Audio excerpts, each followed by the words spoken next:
I would say good morning, but it's not. It's a little after 7 a.m. and it's about 40. I can't even think right now. I think it's like 45 degrees outside right now. It was a brutal night. Absolutely brutal. The problem is when you're a big guy in a tiny tent, it's harsh. We're supposed to get up into the 60s today, which is good. So I was debating laying in the tent. Do I want to wait for it to get slightly warmer to get out of the tent? Or I'm only slightly warmer in the tent?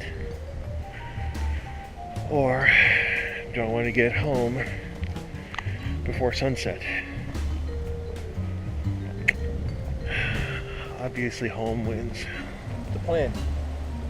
Since it took me 6 hours to get here, it's probably going to take me at least 6 hours to get back. I have the scheduled route to take me an additional 4 miles, but I don't think I'm going to take it. I really don't feel up to it. At this point, I think the key is just, get back in one piece. Do the minimal amount of street riding as possible. And then get home. Still have 1 or 2 more things I got to do. I've literally already struck camp. Is that the word term for it? Tore down camp. Everything's packed on the bike. Everything is pretty much as I found it. Take only pictures, leave only footprints. That's the idea here. I gotta fill a couple of the water bottles on the bike. Other than that, let's roll. Now, before I go, I want to show you guys this. Right over here, this is normally for like group camping, but this is also the overflow for bike campers. Wisconsin State Parks and a handful of other parks around the country are the only ones that actually guarantee camping spots for people who are bike camping or bike packing or trekking or whatever you want to call it. They don't really advertise it though.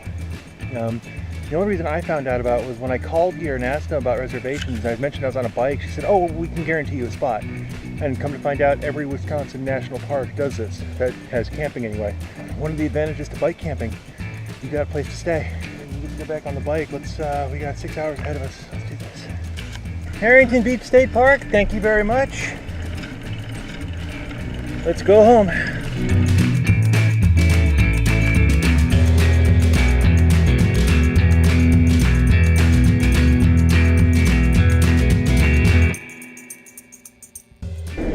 Riding into a headwind, because of course there's a headwind. Why wouldn't there be a headwind? There's always a headwind. Something else I want to mention before going on, this section of trail that I'm on right now is actually the same section from the Tour de Cure. So this feels wonderfully familiar. I noticed it going out yesterday. I was just trying to make time, so I didn't mention it. But now that I'm on the return trip, I got loads of time.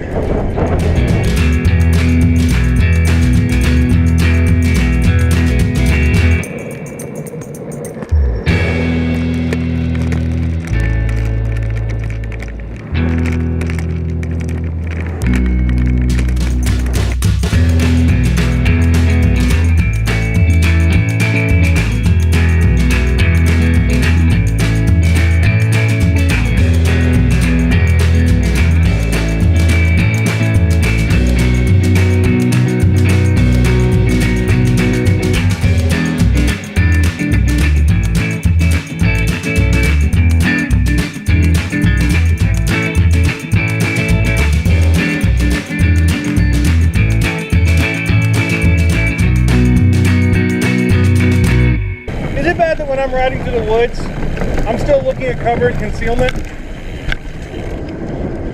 Old habits die hard. So I need to stop to check blood sugars. But I happened to see this and I wanted to stop by this. I've seen these before in like Milwaukee. It's a small little self-contained repair shop. So if you have any problems while you're on the trail, you can pull over, And all the tools you need are right here for you. I don't know about you, but I think that's pretty awesome.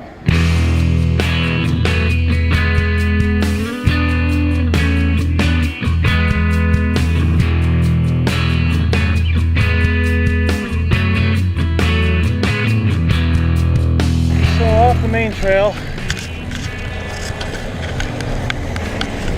let's do the street routing thing again.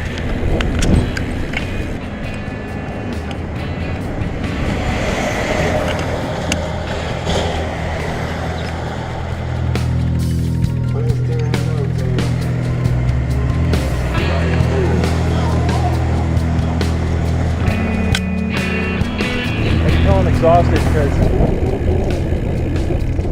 I'm 4 hours in, I'm only 35 miles on this ride. That's way slower than what it should be. Way slower. So I'm at the point now where it's just, head down and go. Oh yeah, there's still a headwind.